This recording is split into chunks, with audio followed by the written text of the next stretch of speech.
Now, one of the things that's important when you talk about balance is that there's a lot of people in our lives right now that they don't seem to appreciate when we're going for something big in life. It seems like they want to hold us back, or, don't go out there and go for it. You're going to fail and so forth. And as you're in this journey, it can tend to zap some of your energy. Yes. How do you deal with people who tend to zap I call them energy vampires. They kind of zap all the energy from you if you allow them. Well, I think you know the answer to that. And the answer is keep on going. Yeah. Don't spend time with people like that. Right. Start to spend time with people who realize that most of the things you try will not work the first time.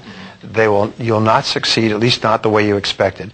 In more than 90% of businesses, the business succeeds once it started in an area completely different from what the founders thought when they began. But the most important thing is that you launch, and that you keep moving, and you keep learning, and you keep getting experience, and you'll constantly change direction as you get new information. What seemed like a great idea, it won't work. So you have to be with people who recognize that this is the way the world works.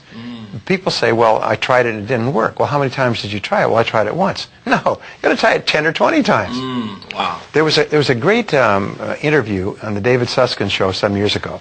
They had 4 self-made millionaires, all the age of 30 or under.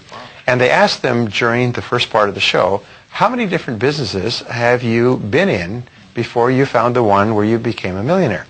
And so at the commercial break, they sat down and calculated and came back after the break, and the average was 17. They'd been in 17 businesses on average, some more, some less, before they found the right one. So the question I always ask is, did they fail 16 times and then only succeed on the 17th?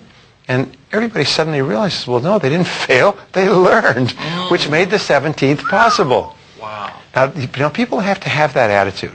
And the people around you have to have that attitude, because it's only about 1% of people have the ability to really take risks, entrepreneurial risks.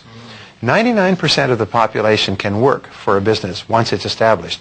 Only 1% have the courage and the ability to actually make the entrepreneurial breakthroughs that create those jobs.